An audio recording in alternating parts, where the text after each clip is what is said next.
What's good, YouTube? The Truth here, and I'm back with another video. If you're new to the channel, make sure you subscribe, like the video. We're gonna be back with content daily. Now, as the year wraps up, you know the daily awards come with it. We got Fighter of the Year. I think all the other awards, you know, they got Knockout of the Year, Upset of the Year, all that. I think all of that stuff's pointless. The only two that really matter is Fighter of the Year and maybe Performance of the Year and Knockout of the Year. Those are probably the only three that matter. But without a doubt, the top one is Fighter of the Year.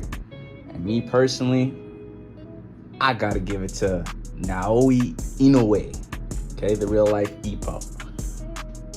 Now, it's a close one. You know, you got Crawford, he beat Spence, and he beat him in pretty bad fashion. It was pretty tough to watch.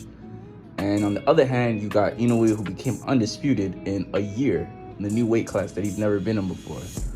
Now, it's very close. It's very close because if we look at the resume, we say, oh, Spence is a better win than Fulton and Tapples, I believe that's his name is. Yeah, it is a better name. It is a better name if I believe Spence was in the right condition. Now, this has nothing to do with Crawford, and if you want to pick Crawford, that's perfectly valid. But in my eyes, I weigh out more a guy moving up in weight, beating the best guy's first fight. He beats the best guy in the division. Okay, Fulton might not have been a pound for pound top 10, but a lot of people were saying he deserved to be. And if you look at Fulton's resume, he has a lot of good fighters under his name, man. He's Figueroa.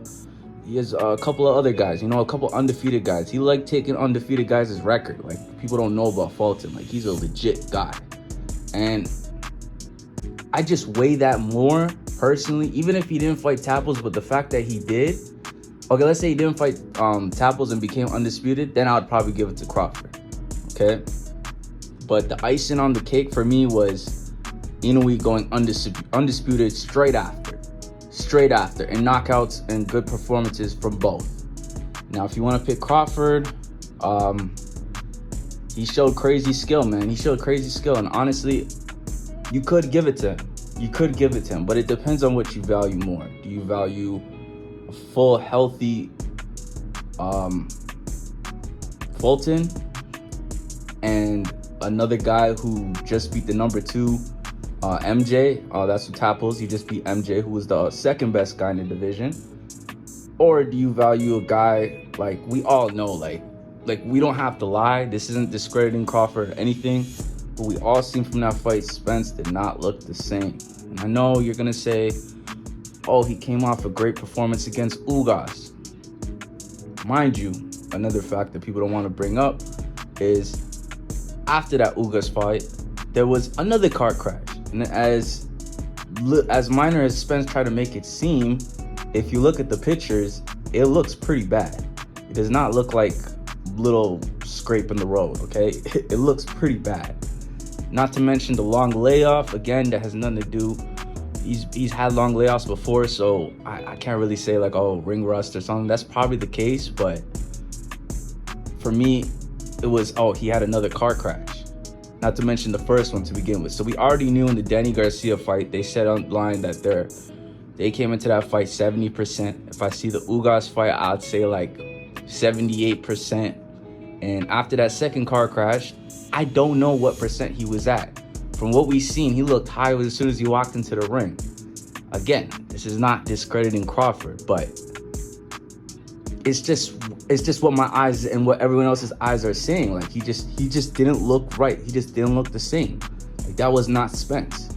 And okay, you could favor that over a Fulton and going undisputed just because you don't know the other guy.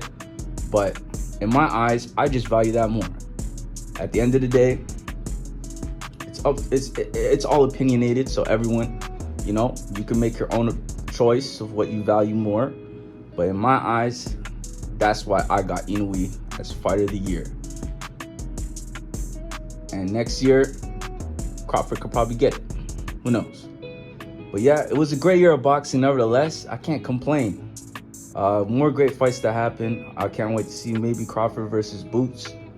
But yeah, I give him Performance of the Year. You know, that was a pretty great performance. As much as I wanted Spence to win, I'm not gonna lie, it was a great performance. You know, he made it. Even the Spence haters, they were having trouble watching the fight of how great of a performance it was. So, you know, that stuff just happens. But yeah, let me know in the comments who you guys got as fighter of the year. You can give performance of the year too, and knockout of the year. Let me know in the comments. But anyways, that's it for 2023, and I'll see y'all next year. Make sure you like, comment, subscribe. Peace.